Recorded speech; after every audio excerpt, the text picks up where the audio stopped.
믿음은 믿음은 어디에서 생기는 것입니까? 예? 들음에서. 이 교회는 훌륭한 교회입니다. 어떤 교회는 믿음은 꿈에서 생긴다 그러더라고요. 성경이 분명히 말씀하고 있는데 믿음은 들음에서 나며 들음은 그리스도의 말씀으로부터 말미암는다. 믿음은 정확하게 말씀에서부터 옵니다. 아멘. 우리가 아무리 놀라운 체험을 했다 할지라도 그것은 말씀을 믿도록 하는 도구일 뿐입니다. 맞습니까? 느낌이 믿음을 주는 게 아닙니다. 그걸 믿도록 도와주는 도구들일 뿐입니다. 믿음은 들음에서 나며 들음은 그리스도의 말씀으로부터 말미암는다. 이 믿음이 확실하게 세워지는 교회가 되길 바랍니다. 그 찬양 오늘 하신 전사님 있잖아요. 목사님이신가요? 평신도 전사님이네. 조금 있다가 제가 찬양 하나 부탁해도 돼요? 아니, 우리 같이 한 번 더 부르려고. 아무 곡이나 부탁하면 돼요? 안 돼요? 안 되면 이따가 그 주 여호와는 광대하시도다 하고 예수 우리 양을 한 번 더 부르자고요.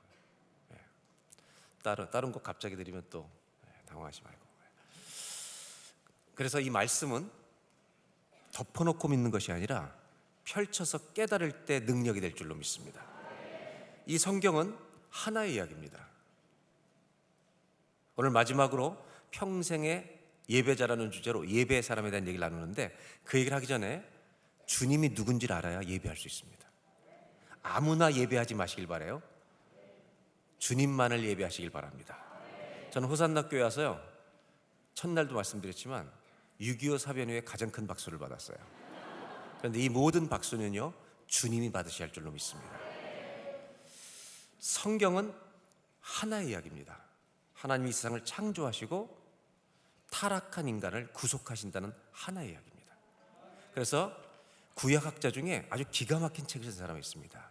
그 사람은 이렇게 성경을 표현해요. 구약의 성서학자들이 대부분 이렇게 말하는데, 구약은 신학을 준비하는 책이다. 이것이 복음적인 성서학자들의 해석이에요. 왜? 한 권이기 때문에, 하나의 이야기 때문에.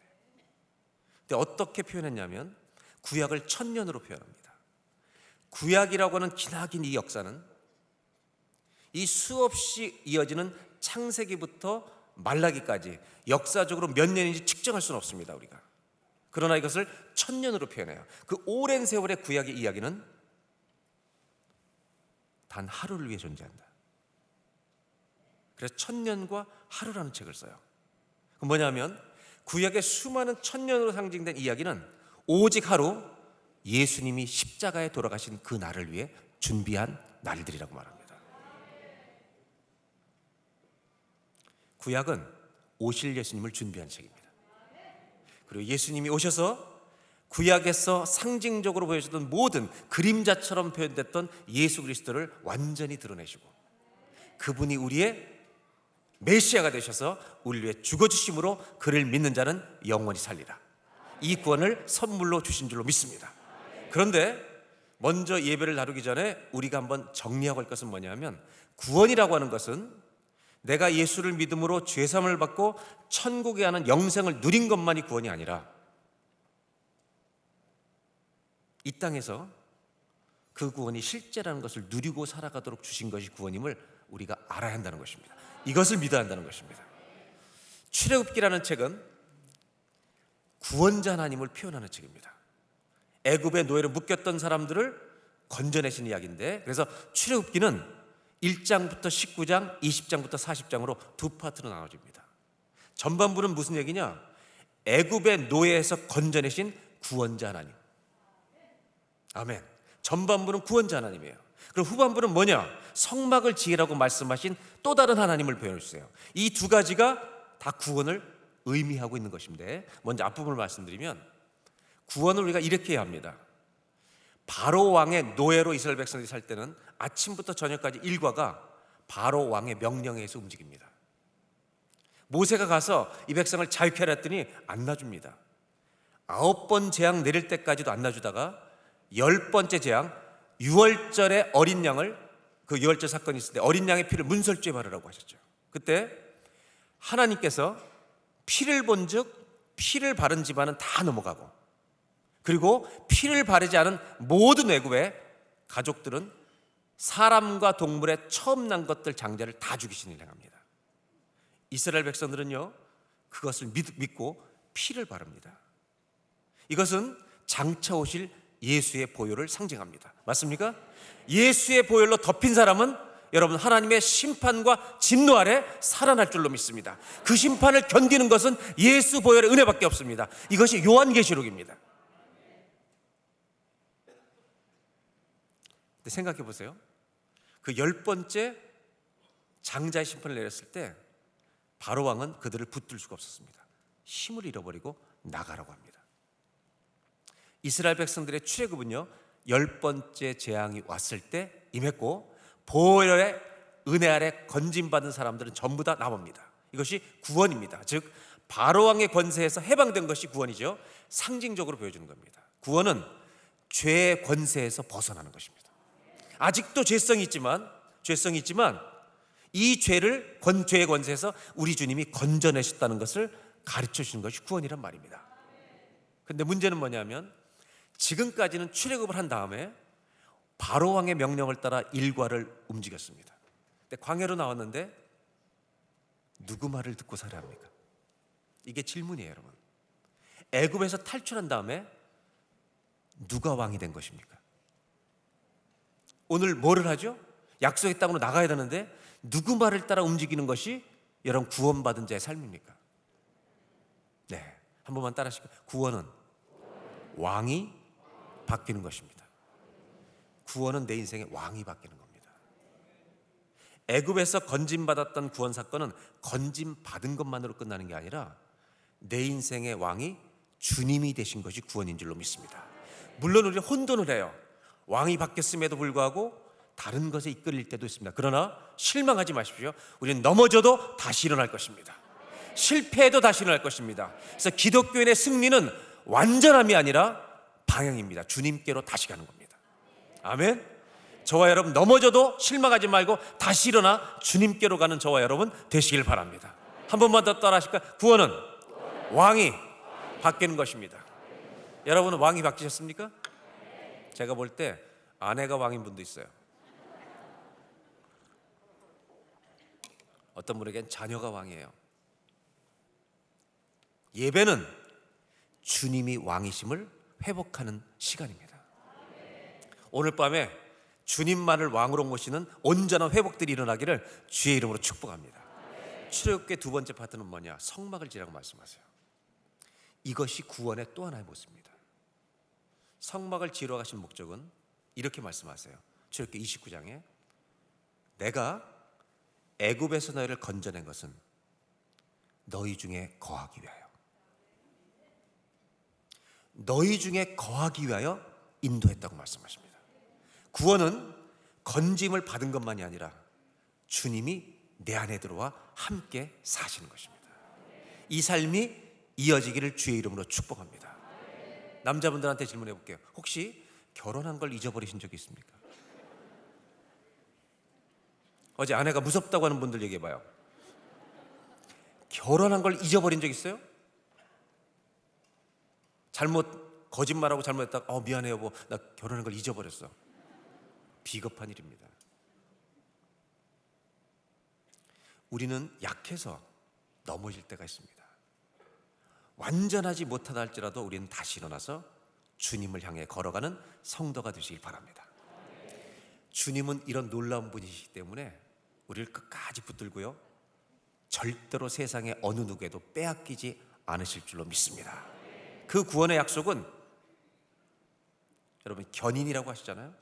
하나님이 끝까지 우리를 붙들고 모든 것을 건져내셔서 하나님이 하나님 나라에 이르게 하신다. 이 구원이 우리가 받은 구원인 줄로 믿습니다. 그래서 주님을 예배하는데 오늘은 다니엘을 통해서 잠깐 오늘 예배에 대한 나눔을 좀 가지러 갑니다. 다니엘은 바벨론에서 남유다가 멸망당하고 기가 막힌 청년들, 좋은 청년들을 바벨론에 포로로 끌려간 포로 중에 하나였습니다.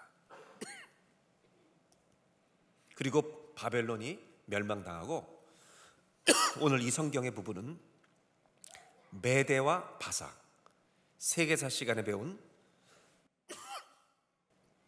페르시아라는 나라입니다. 바벨론이 무너지고 메대와 바사, 페르시아의 왕이 다스릴 때 이야기입니다.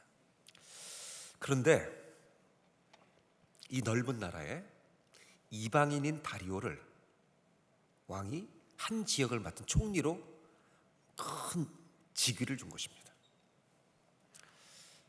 그러니까 그 나라 사람들이 수많은 시기를 하게 됩니다. 그래서 사람들이 뭘 만드냐면 다니엘을 죽이는 법을 만듭니다. 오늘 성경에 다니엘서 6장 6절이 그 내용입니다. 한번 보겠습니다. 6장 6절 다 같이 읽어볼까요? 이에 총리들과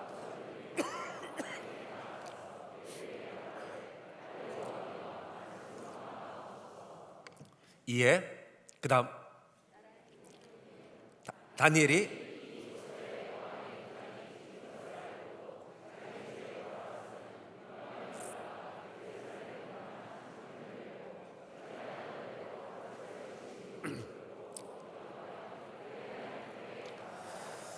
참 이 구절은요 참 감격스러운 장면입니다.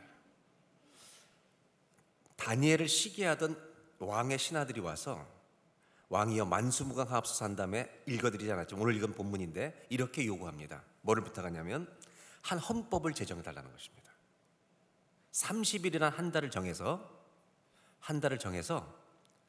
왕 외에 다른 신이나 우상에게 무엇을 구하면 사자굴에 집어넣기로 결정하는 법을 만든 겁니다. 이 법은 타겟이 한 사람이에요. 누구를 죽이려는 거예요?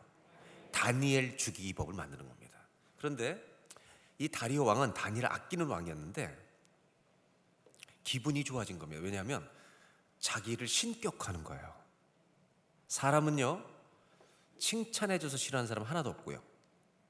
이 인기라고 하는 것은 사람이 맛보면 연예인들이 자살하는 이유는 그 인기를 맛봤다가 떨어질 때 자살을 생각할 정도로 위험한 것입니다. 그러니까 왕은 자기를 신격하니까 기분 좋으니까 도장을 찍습니다. 이 법은 무슨 법이냐면 오늘로 말하면 예배 금지법입니다.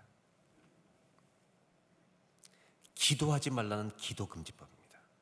그러니까 이 법의 내용은 기도하면 죽는다는 것입니다. 예배 드리면 죽는다는 것입니다. 전 질문하고 싶어요. 우리가 팬데믹이라는 시간을 3년째 겪고 있는데 여러분 예배를 정말 드리고 싶어도 못 드리는, 집에서 드려야 되는 이런 안타까운 일이 있잖아요.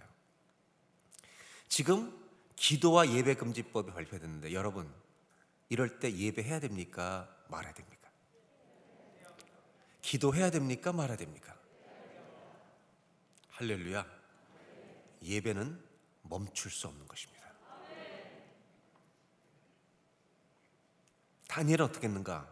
오늘 읽은 10절 말씀을 보면 기도 금지법이 예배 금지법이 발표된 걸 알고 성경이 이렇게 말합니다. 왕의 도장이 찍힌 것을 알고도 자기 집에 돌아가서는 윗방에 올라가 예루살렘으로 향한 창문을 열고 참 은혜되는 구절역인데 전에 하던 대로 어쩌다 예배드리는 게 아니라 늘 기도하던 대로 변함없이 3번씩 무릎을 꿇고 기도하며 하나님께 감사하였다고 말합니다. 즉 다니엘은 기도금지법이 발표됐을 때 어떻게 예배했냐면 혼자 예배한 것입니다. 저는 우리 모든 성도님들에게 홀로 드리는 예배가 살아있기를 바랍니다. 기도할 수 없다고 기도금지 발표됐는데 혼자서 기도합니다. 우리는 3년 동안 예배에 참 끔찍한 변화를 경험했습니다. 성전에 모이고 싶어도 모일 수 없는 시간이 있었습니다. 지금도 온라인으로 예배드리는 사람 많습니다. 안 오신 분은 끝까지 안 오시고 계십니다. 그런데 여러분 힘들어도 진짜 예배를 잘 드리고 계시는가? 질문하고 싶은 겁니다. 다시 말하면 내 예배가 살아있느냐는 것입니다.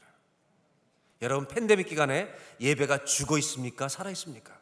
저는 우리 호산나교회 성도들이 팬데믹 때문에 예배가 무너지는 교회가 아니라 내 예배가 시퍼렇게 살아있는 산 예배를 드리는 성도가 되시기를 주의 이름으로 축복합니다. 그래서 오늘 다니엘은 이 삶을 통해 우리에게 보여주고 있는 게 있는데 예배 드릴 수 없는 날이 있다는 겁니다. 사람들이 가로막는 날이 있다는 겁니다. 그럼에도 불구하고 예배 드릴 수 없는 날에 홀로 주님 앞에 예배 드리는 성도가 되시길 바랍니다. 기독교는 예배가 생명입니다. 온라인 예배 드릴 때 우리 청년들한테 얘기 들어보니까 저희도 캐나다도 잠깐 동안 교회 못 모이는 시간이 있었습니다. 그래서 온라인으로 예배 드리고 찬양팀과 예배 섬기는 사람만 이제 예배를 드리는데, 그렇게 이제 주정부에서 발표해서 그렇게 했는데, 청년들이 이 온라인 예배가 너무 좋은 거예요. 은혜가 돼요. 막 이 말씀과 예배 은혜가 되는 게 아니라 잠자리에서 깨서 그냥 누워서도 예배 드리고, 예배 들어오고 찬양할 땐 커피도 가져오고, 새벽 기도 땐 침대에 누워서 켜놓고 예배 드리고, 편리하게 예배를 드리기 시작한 겁니다. 이래도 괜찮다고 생각하는 예배를 드리고 있는 겁니다. 성경은 다니엘을 통해서 보여주는 게 뭐냐면, 혼자 그런 예배를 드리는 상황에 들어갈지라도 정성껏 예배 드릴 수 없겠느냐, 정성껏 예배 드릴 수 없겠느냐, 우리에게 질문하시는 겁니다. 그래서 여러분, 혹시라도 온라인 예배를 드리게 될 경우에도 옷 똑바로 입고 세수하고 물도 미리 갖다 놓고 예배 때 왔다 갔다 하지 말고 그렇게 정성껏 살아있는 예배를 드리는 저와 여러분들이 되시길 바랍니다. 저는 한국에 와서 늘 감동을 많이 받아요.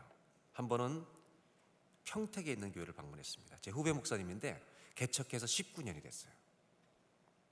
거기에 다른 이제 비즈니스 공장들이 들어와서 젊은이들이 많이 들어왔는데, 제가 충격적이었던 건 뭐냐면, 제가 가본 한국 교회 중에 제일 뜨거웠던 교회 중에 하나예요. 근데 저녁 집회를 인도하는데 초등학교 아이들이 앉아 있는 거예요. 앞에 있는 아이한테 물어보니까 여자애가 6학년이에요. 옆에 있는 남자애는요 4학년이에요. 그래서 4학년의 아이한테 너 혼자 왔니? 네 의지로 왔니? 엄마가 가자 그래서 왔니? 했더니 가자 그래서 왔대요. 이해가 돼요. 가자로 왔으니까. 그 다음날 또 물어봤더니 이번엔 자기 의지로 왔다 그러더라고요. 근데 6학년 아이한테 너는 6학년 아이가 왜 어른 집회 왔니? 그랬더니 은혜 받으러 왔습니다. 근데 내가 아니 너 뭐야 도대체? 그러자 설교하다가 질문하는데 얘가 대답을 다 하는 거예요. 그리고 아니 어른 예배 주일날 어떻게 예배를 드렸더니 자기는 주일학교 예배 끝나고 은혜를 더 받기 위해서 어른 예배 온대요. 근데 그런 6학년들이 여러 명 있는 거예요. 더 충격적이었던 거는 예배 끝나고 합심 기도를 하는데 이 아이가 가슴을 치면서 기도하는 거예요. 이렇게.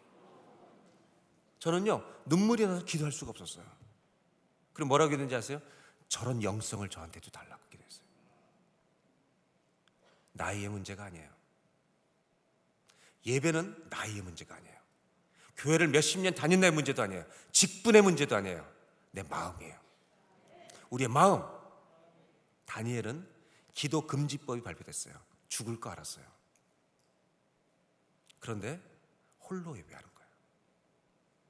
저는 팬데믹이 기독교를 약화시키는 것처럼 보이지만 저는 믿어요. 기독교를 강하게 만들 거예요.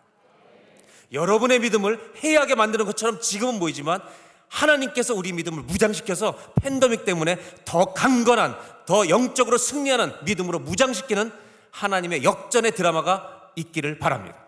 저와 여러분의 생애에서도 예배가 혹시라도 해이해져나 무너진 분이 있다면 오늘 밤에 예배 역전승이 일어나기를 주의 이름으로 축원합니다. 근데 문제는 그 다음입니다. 다니엘이 예배하고 있는 것을 본 사람들이 있습니다. 그 다음 11절을 보겠습니다. 다 같이 한번 읽겠습니다.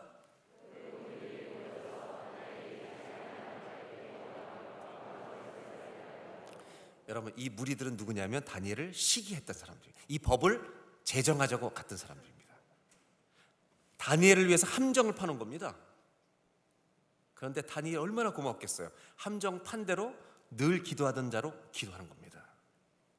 그러니까 정말 이 왕의 신하들은요, 다니엘이 너무 고마웠을 거예요. 어떻게 저렇게 순수하게 함정에 빠지냐.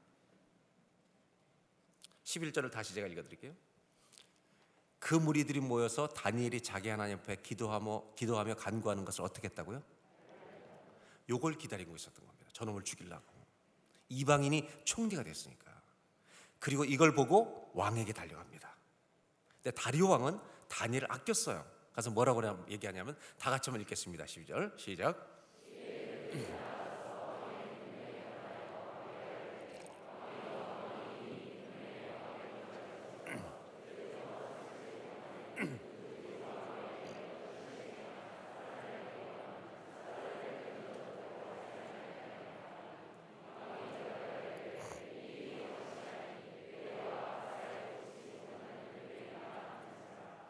왕이 도장을 찍었기 때문에 다니엘을 살릴 길이 없는 겁니다. 그래서 왕은 밤새도록 끙끙거리다가 결국 다니엘을 사자굴에 집어넣습니다. 자기가 그렇게 아끼는 신하였지만 어쩔 수가 없었습니다. 지금 다니엘을 죽이려고 했던 사람들은 신이 났습니다. 계획대로 되었기 때문입니다. 사자굴에 던져집니다. 방법이 없습니다.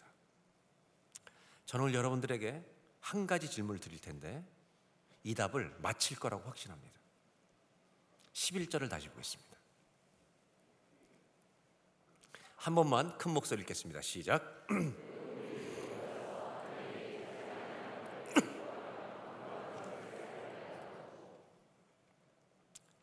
다니엘이 기도한 것을 보고 발견한 사람들은 누굽니까?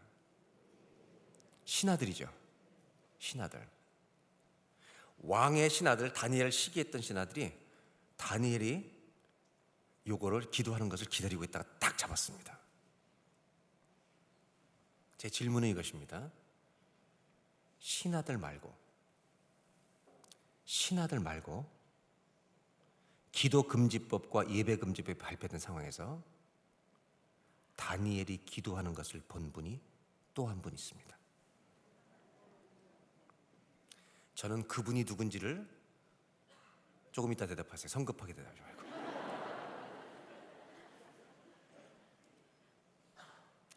이 대답을 못 맞히면 오늘 철야에 들어갑니다.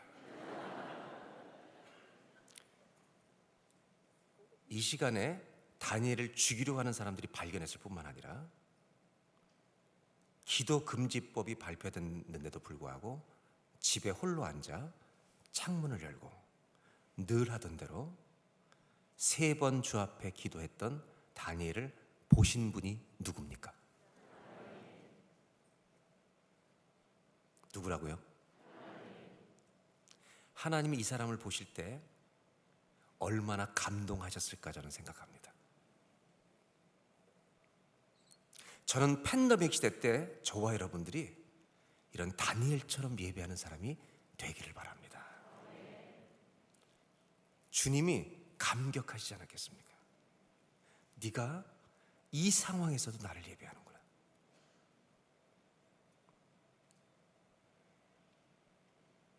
저는 제가 드린 예배가 주님을 감격시키는 예배가 되었으면 좋겠습니다. 저는 한 번은 새벽 기도 때 주님 앞에 나가서 기도하는 시간에 이렇게 좀 일찍 나가서 엎드려 기도했는데 갑자기 주님이 저에게 질문하시더라고요. 너 왔구나. 예, 주님 왔습니다. 내가 너를 언제부터 기다렸는지 아니? 이렇게 질문하시는 거예요. 성령께서 제 마음의 생각으로 질문하시는 거예요. 그래서 제가 혹시 아침에 새벽에 일어날 때부터 기다렸습니까? 질문했거든요. 근데 주님이 아니래요. 주님 언제부터 기다리셨어요? 제가 이렇게 기도하면서 여쭤봤어요. 성령님 언제부터 저를 기다리셨어요? 그랬더니 주님 뭐라고 대답하시냐면 네가 성전을 떠날 때부터 기다린다. 네가 성전에서 예배드리고 떠나는 날부터 나는 네가 다시 오기를 기다린다. 저는 그날 아침에 참 많이 울었습니다. 뭣도 모르고 달려오던 성전인데 주님이 나를 기다리시는구나. 그 주님을 만나는 예배가 되시길 바랍니다. 저는 하나님은 오늘도 예배하는 자를 찾는다고 확신합니다. 다니엘을 법을 만들어서 죽이려고 했던 그 시간에 이 사람들은 찾았습니다. 발견했습니다. 사자굴에 집어넣습니다. 그런데 여러분, 그 장면을 목격한 분이 한 분 더 계시는데 주님도 보셨습니다. 주님은 어떤 일 하셨는지 아세요? 이걸 미리 보시고 사자굴에서 그가 죽지 않도록 미리 준비시킵니다. 다 준비해 두십니다. 다니엘 6장 19절로 가보겠습니다. 이제 왕이 아침이 밝자 이튿날에 새벽에 일어나 급히 직접 사자굴로 갑니다. 20절 다 같이 한번 읽어볼까요?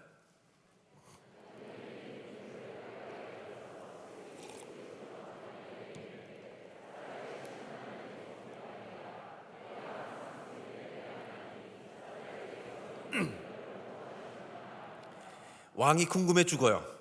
다니엘이 살았나 죽었나. 야, 다니엘아, 너 살았냐? 하나님이 너희 하나님이 구원하셨냐? 그랬더니 21절에 갑자기 사자굴에서 다니엘의 음성이 들린 줄로 믿습니다. 왕이여 만수무강하옵소서. 다니엘이 살아있는 거예요. 그러면서 22절에 여러분, 하나님이 다니엘이 예배하는 걸 보셨다는 것을 이렇게 증거하고 있습니다.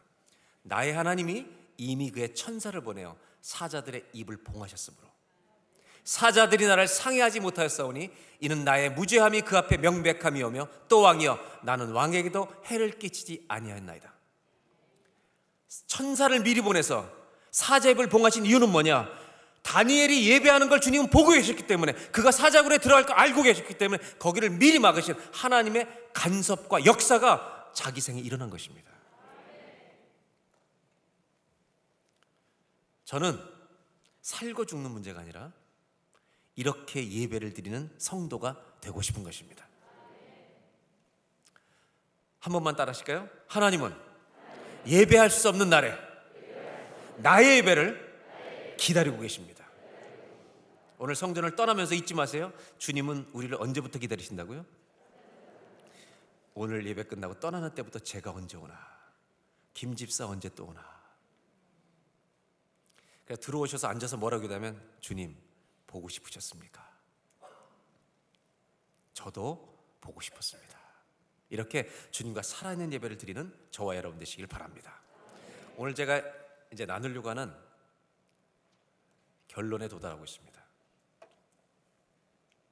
역사 속에, 기독교 역사 속에 가장 예배 드리기 어려웠을 때가 언제였을까요? 예배 드리는 것이, 신앙생활하는 것이 가장 컸던, 핍박이 컸던 시기가 언제였을까요? 팬데믹이 아닙니다. 초대교회 시대입니다. 초대교회는 예수님을 주라고 고백하면 목숨을 내놔야 했습니다. 그래서 예수를 믿으면 죽을 수밖에 없는 상황에 처해 있는 그 성도들에게 주신 책이 있습니다. 그 책이 요한계시록입니다. 요한계시록은 미래를 해석하는 코드가 아닙니다. 요한계시록은 제자도의 책입니다. 어떤 제자도냐면 목숨이 위험한 상황이라 할지라도 끝까지 신실하게 주님을 따라가라는 것을 권면한 책이 계시록입니다. 그러면 이 요한계시록에는 어떤 것이 가득 차 있는가? 수많은 형상과 환상과 이런 것들이 있는데 왜 그렇게 시각적으로 요한계시록 표현할까? 이유가 있습니다. 요한계시록에는 보라라는 말이 굉장히 많이 나와요. 보라, 보라, 보라. 우리가 보라는 것입니다. 왜냐하면 사도 요한의 눈을 열어 하나님께서 환상을 보여주셨기 때문입니다. 어떤 일이 펼쳐질지, 요한계시록은 역사가 어떻게 멋지게 끝이 날지 보여주신 책입니다. 그래서 그 환상을 보여주시면서 오늘 아무리 힘들어도 그것을 바라보며 믿음으로 끝까지 주님을 버리지 말고 끝까지 따라가라, 그것을 강조하는 제자도의 가장 강한 제자도의 책이 요한계시록입니다. 왜 보라고 얘기하는지 아세요? 사람은 눈에 보이면 사로잡힙니다. 이 당시에 로마 제국이 모든 것을 가지었습니다. 로마 제국 황제를 주라고 부르라고 했습니다. 그 로마 제국의 엄청난 건물들, 엄청난 우상들, 그거 앞에 두려움 속에 모든 사람이 빠질 수밖에 없는 상황 속에 있었어요. 그 상황 속에서 두려움에, 로마 제국의 권력의 그 보좌를 보면 벌벌 떨어야 돼요. 예수를 끝까지 믿겠다 하면 짐승의 밥이 돼요.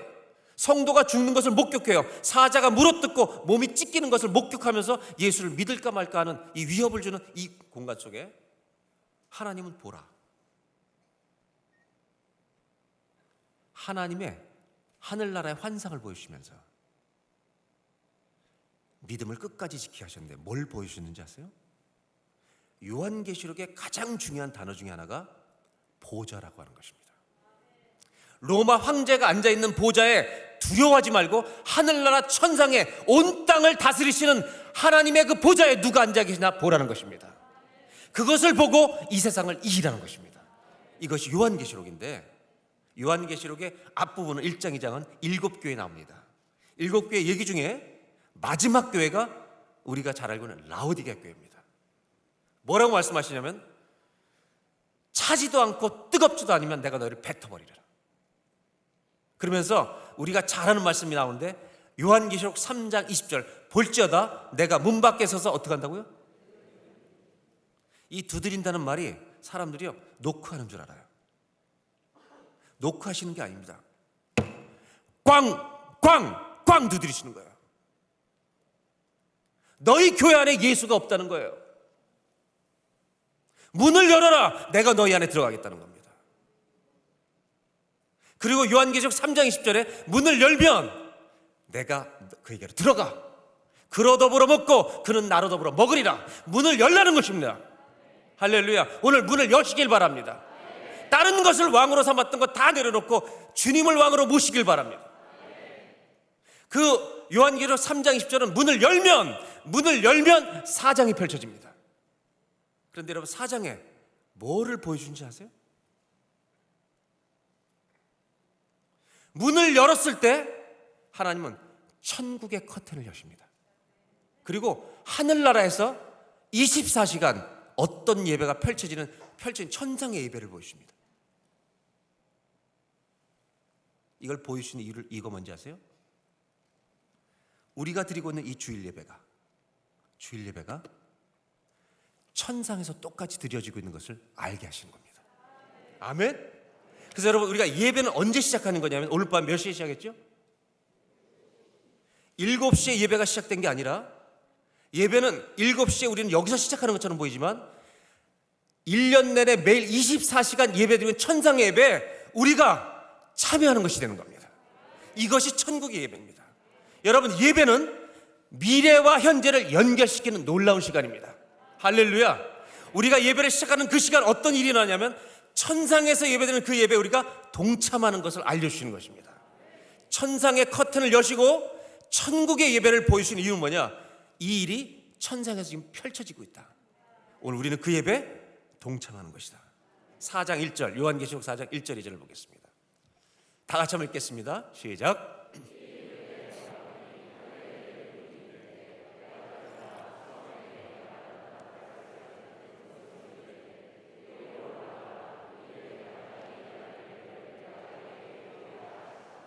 이 절 내가 성령에 감동되었더니 보라 하늘에 보좌를 베풀었고 그 보좌에 앉으신 이가 우리 주님이 앉아 계신 겁니다.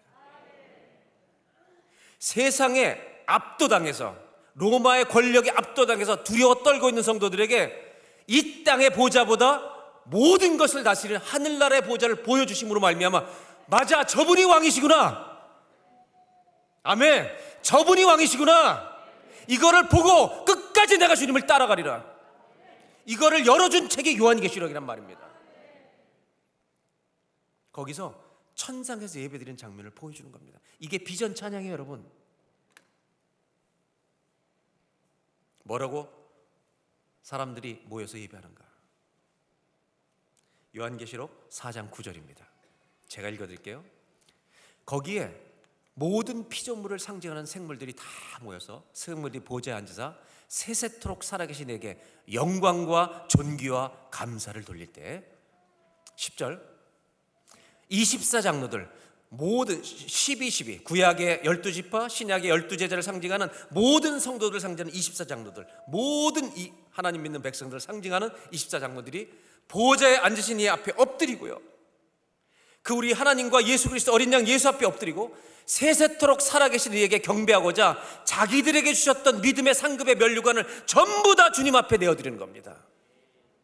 여러분, 우리가 주님을 만났을 때 주님 우리에게 상을 주시면요, 그 주님 앞에 상을 다 돌려드리고 말 거예요. 모든 면류관을 주 앞에 올려드리며. 왜냐하면 그분은 이런 찬송을 받으시기에 합당하시기 때문이죠. 나 같은 죄인을 구원하셨기 때문에 내 모든 상급을 주님이 받으셔야 합니다. 다 돌려드리며. 11절 다 같이 한번 읽겠습니다. 우리 주 하나님이여, 영광과 존귀와 권능을 받으시는 것이 합당하오니 주께서 만물을 지으신지라 만물이 주의 뜻대로 있었고 또 지으심을 받았나이다 하더라. 아멘. 뭐라고 말해요? 우리 주 하나님이여, 우리 하나님은 어떤 분이냐? 영광 존귀를 받는 것이 합당하십니다. 맞습니까? 예배는 이거죠. 하나님이 찬송과 영광을 받으시기 합당하십니다. 이것이 예배라는 것입니다. 여러분, 우리가 예배드릴 때마다 주님은 내가 어떤 상황이든지 찬송과 영광을 받으시기에 합당하신 온 우주의 통치자십니다. 이 믿음이 회복되는 밤이 되길 바랍니다. 이것이 예배예요. 지금 예수 믿으면 죽을 수밖에 없는 상황인데 하나님은 천국의 커튼을 여시고 천상에 누가 앉아 계신가 보라는 거예요.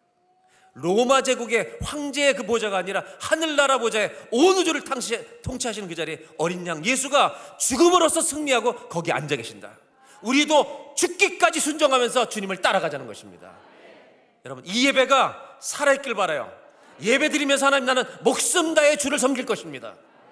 이런 믿음으로 재무장하는 오늘 밤이 되길 바랍니다. 이렇게 보이신 이유가 뭐라고 생각하세요? 예배의 중심이 여기 있습니다. 핵심이 여기 있습니다. 사람은 무서운 권력이 나타나면 압도당합니다. 그래서 그것이 내 삶의 중심축이 되어버립니다. 사람이 암이라는 진단을 받는 순간 암이 왕이 됩니다. 암에 압도를 당합니다. 암에 걸리면 장점이 뭔지 아세요? 저는 2009년도에 암에 걸려봤는데 암에 걸리면 다른 병이 다 시들시들해집니다. 웬만한 병이 다 사라져요. 다 나버려요. 키모를 받아보니까 다른 모든 증상이 없어져 버려요. 무서운 어떤 권력을 가진 걸 만나면 우리는 다 엎드려 버립니다. 하늘나라 예배를 보여준 이유가 있습니다. 로마 제국이 세계 중심이 아니라는 것입니다. 재물이, 돈이 중심이 아니라는 겁니다. 내 건강이 중심이 아니라는 것입니다. 이 세상의 중심은 너 자신도 아니라는 겁니다. 오늘 예배 드릴 때 여러분 반드시 명심해야 될 것은 내가 살고 죽는 것이 중심이 아닙니다. 나는 살아도 주를 위하여 살고 죽어도 주를 위하여 죽나니 그러므로 사나 죽으나 나는 주의 것이로다. 이 천국의 예배를 보여주신 이유는 뭐냐? 이 세계 중심은 로마 권력도 아니고 어떤 권력도 아니고 나도 아니고 내가 살고 죽는 것도 아니고 우리 주님이 세계의 중심이라는 것입니다. 그것을 회백하는 것이 예배입니다. 그래서 유진 피터슨 같은 사람 뭐라고 했냐? 예배는 중심을 잡는 행위다. 내 모든 중심이 주님께로 모이는 시간이다.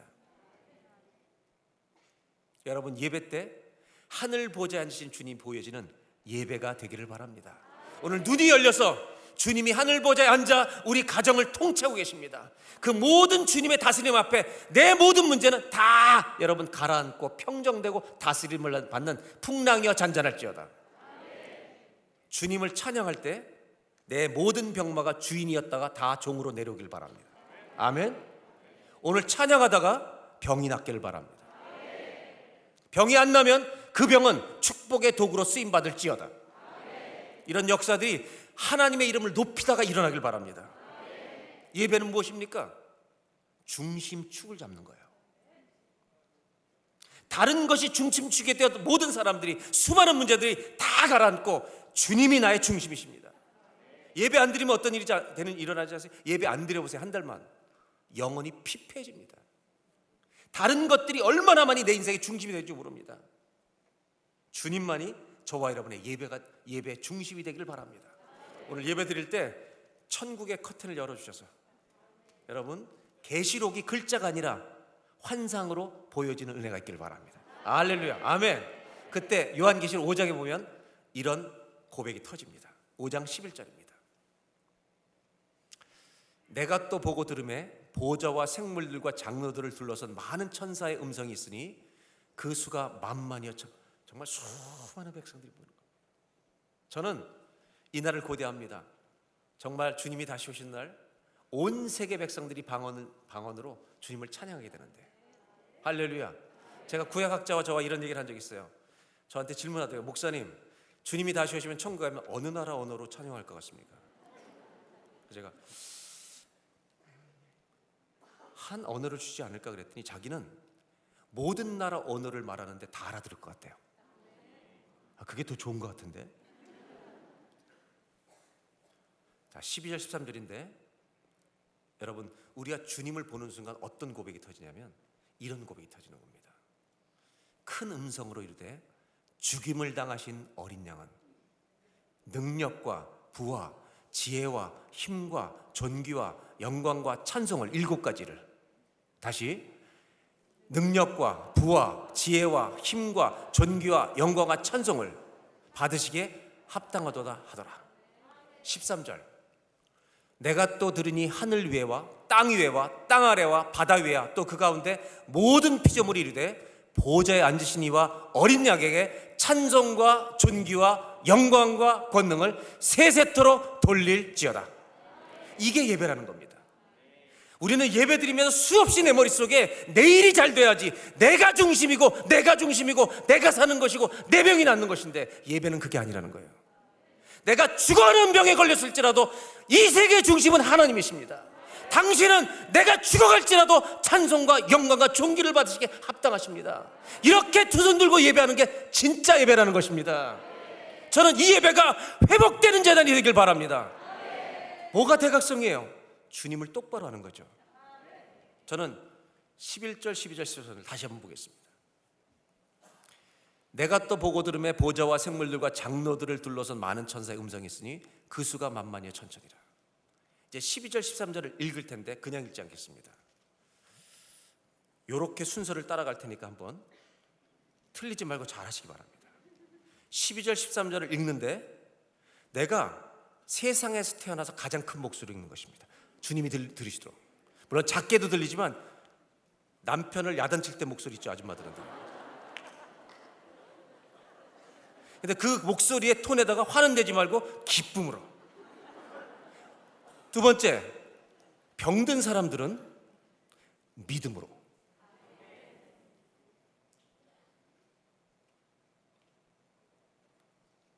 믿음으로 선포하다가 병이 날 수도 있습니다. 주의 나라가 임할 수 있기 때문에. 그리고 12절 13절이 딱 끝나면 아멘을 몇 번 할까요? 3번. 초대교회 성도들은요 박수치면서 아멘했습니다. 그래서 말씀을 12절 13절 딱 읽고 아멘을 몇 번? 아멘 아멘 아멘 3번 하고 박수로 하나님께 영광을 올려드린 겁니다. 할렐루야 박수로 쫙 올려드리면 찬양팀 나와 계시다가 설교는 좀 이따 마무리할 테니까 딱 할 때 주여와는 광대하시도다 있잖아요. 비전할게? 비전할래요? 좋아요. 비전의 후렴부터 시작해요. 알겠죠? 찬양 올라와요. 찬양팀 박수 한번 쳐주세요.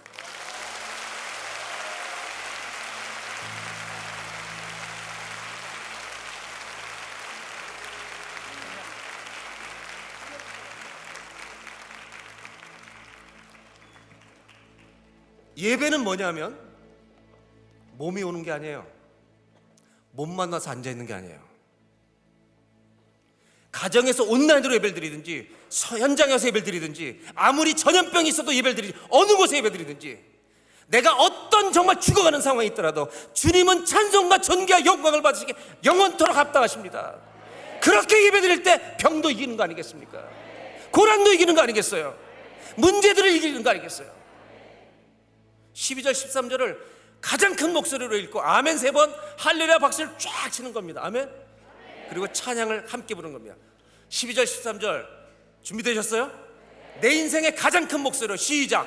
큰 음성으로 이르되 죽임을 당하신 어린 양은 능력과 부와 지혜와 힘과 존귀와 영광과 찬송을 받으시기에 합당하도다 하더라. 내가 또 들으니 하늘 위에와 땅 위에와 땅 아래와 바다 위에와 또 그 가운데 모든 피조물이 이르되 보좌에 앉으신 이와 어린 양에게 찬송과 존귀와 영광과 권능을 세세토록 돌릴지어다. 아멘 아멘 아멘.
우리가 서신 채로 아직 설교가 끝나진 않았습니다. 한 2, 3분만 더 말씀을 이어갈 텐데 마지막 말씀 나누기 전에 기도 한번 했으면 좋겠습니다. 하나님, 시시껄렁한 예배가 멈추어지게 하여 주시옵소서. 그런 예배는 오늘 다 죽게 하여 주시옵소서. 내가 어떤 상황이 있든지 당신은 찬송과 존귀와 영광을 받으시기에 합당하신 주님이십니다. 이 땅에 왕처럼 보이는 모든 것들은 예수 이름 앞에 다 무너질지어다. 보좌에 앉으신 어린 양이 나의 왕이십니다. 하나님이 이 역사의 중심이십니다. 하나님, 찬송과 존귀와 영광을 저를 통해 받아주시옵소서. 그래서 이 세상을 사는 동안 주님이 나의 왕이십니다. 끝까지 신실하게 주님 말씀을 섬기며 살아가는 제가 되게 하여 주시옵소서. 자, 다 같이 한번 기도할 때 찬양팀이 우리 보좌에 앉으신 주님을 다시 한번 찬양할 때 우리는 주여 3번 부르고 기도할 때 어떻게 기도하냐면, 하나님, 내 시시껄렁한 껍데기 예배는 오늘 밤에 다 장사 지내게 하여 주시옵소서. 내 예배가 살아나게 하여 주시옵소서. 내 예배를 살려주시옵소서. 주여 살려주시옵소서. 다 같이 한번 주여 삼자고 기도합니다. 주여, 주여, 주여.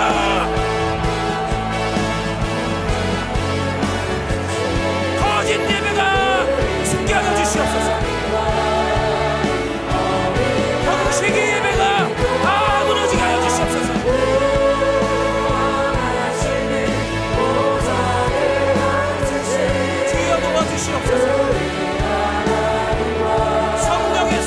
성령의 역사가 임재하여 주셔서 온 교회를 덮어 주시옵소서. 껍데기와 거짓들은 다 사라지게 하여 주시옵소서. 주여, 불쌍히 여겨주옵소서.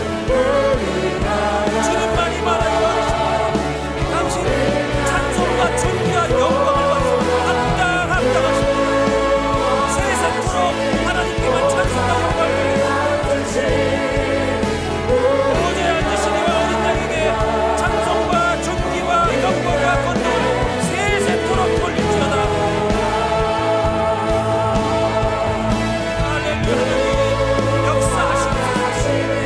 역사하여 주시옵소서. 기름 부어 주시옵소서. 하나님, 오늘 이 밤에 모든 사람을 아버지의 성령으로 기름 부어 주셔서 병을 이기고 문제를 이기고 주님을 높이는 예배가 살아나게 주여 도와주시옵소서. 주님은 찬송과 존귀와 영광을 받으시게 합니다. 이 예배가 우리 안에 온전히 회복되는 평생의 예배자가 되게 하여 주시옵소서. 평생의 예배자가 되게 하여 주시옵소서. 주님, 성령께서 이 가운데 운행하시면서 한 사람 한 사람 안수하십시오. 기름 부어주시고 내가 너를 사랑한다, 너를 택하였다 말씀하여 주십니다.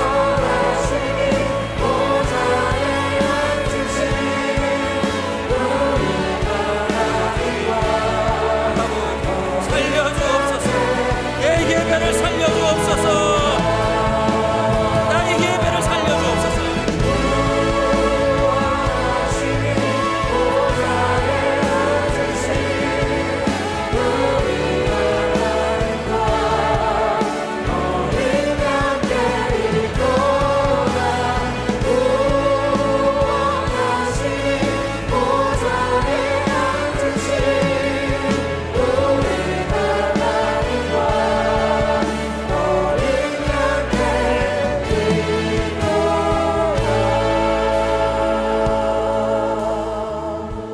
하나님 아버지, 이 팬데믹을 이용해서 모든 이 땅의 교회들의 예배를 무너뜨리려고 했던 사단의 모든 괴계는 오늘 밤에 무너지게 하여 주시옵소서. 교회들마다 예배가 다 살아나게 하여 주시옵소서. 하나님, 우리 안에 있는 껍데기 예배는 죽게 하여 주시옵소서. 형식적인 예배는 다 죽게 하여 주시옵소서. 거짓 예배는 죽게 하여 주시옵소서. 무슨 일이 있어도, 내가 죽어가는 일이 있어도 보좌에 앉으신 우리 어린 양, 우리 하나님 아버지는 찬송과 영광을 세세토록 받으시기에 합당하신 분이십니다. 이 감격스러운 예배가 우리 모두에게 회복되게 하여 주시옵소서.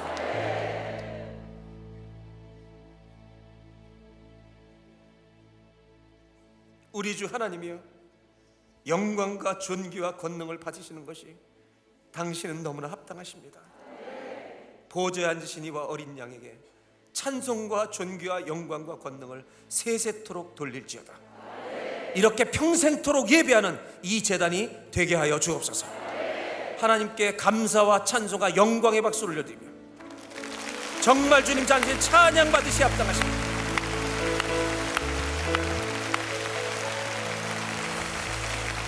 모든 것을 이기시는 분입니다. 모든 것을 다스리십니다.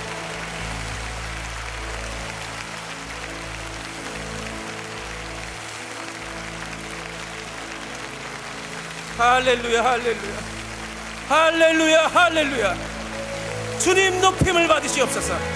높임을 받으시옵소서. 주님 높임을 받으시옵소서. 당신만이 왕의 왕이십니다.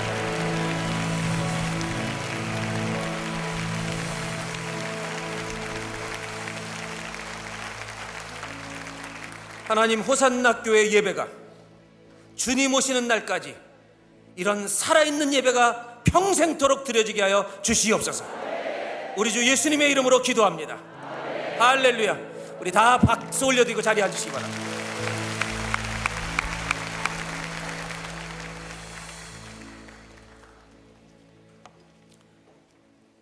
전도사님 다 들어가고 나오세요. 다 들어가지고 전도사님만 나오시면 설교를 마무리해야죠. 여자분이 여기 서도 괜찮은 거죠? 여자분이 여기 서도 괜찮은 거죠? 괜찮죠? 예. 아니, 설교를 마무리해야 돼서.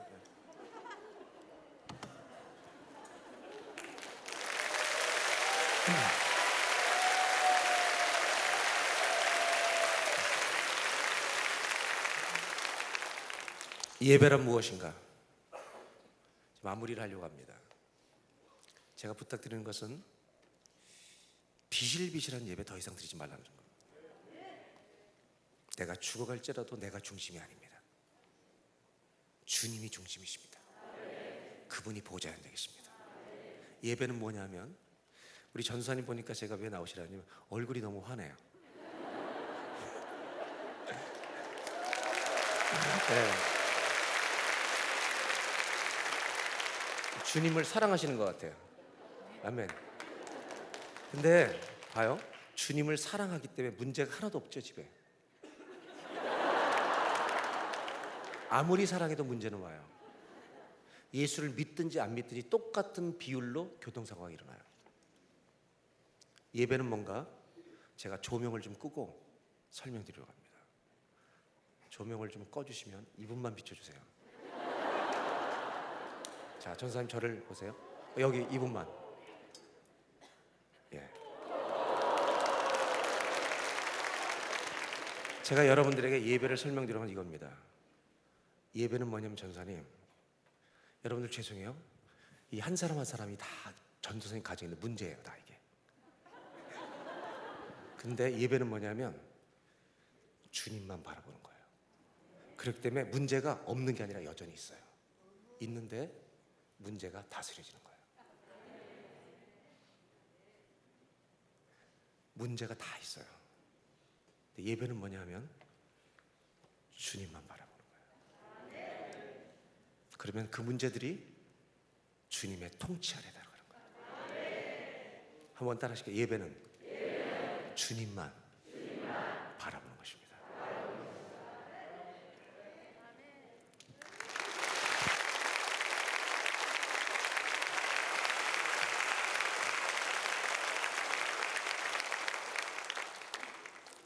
(100명의) 예배드리든 1000명의 예배드리든 예배는 주님만 바라보는 거예요. 그때 내 인생의 중심이 되려고 했던 것들이 다 가라앉아요. 그리고 우리는 춤을 추면서 보좌에 앉으신 어린 양, 당신은 찬송과 존귀와 영광을 받으시기에 합당하나이다. 이런 은혜의 예배가 이어질 줄로 믿습니다. 호산나 교회 성도 여러분, 주님은 다시 오실 것입니다. 그리고 역사를 멋지게 마무리하실 것입니다. 우리를 하나님 나라로 인도하실 것입니다. 그날을 준비하면서 나는 주님만을 끝까지 예배하는 평생의 예배자가 되겠습니다. 이 결단이 있는 오늘 밤이 되시기를 주의 이름으로 축원합니다. 기도하겠습니다.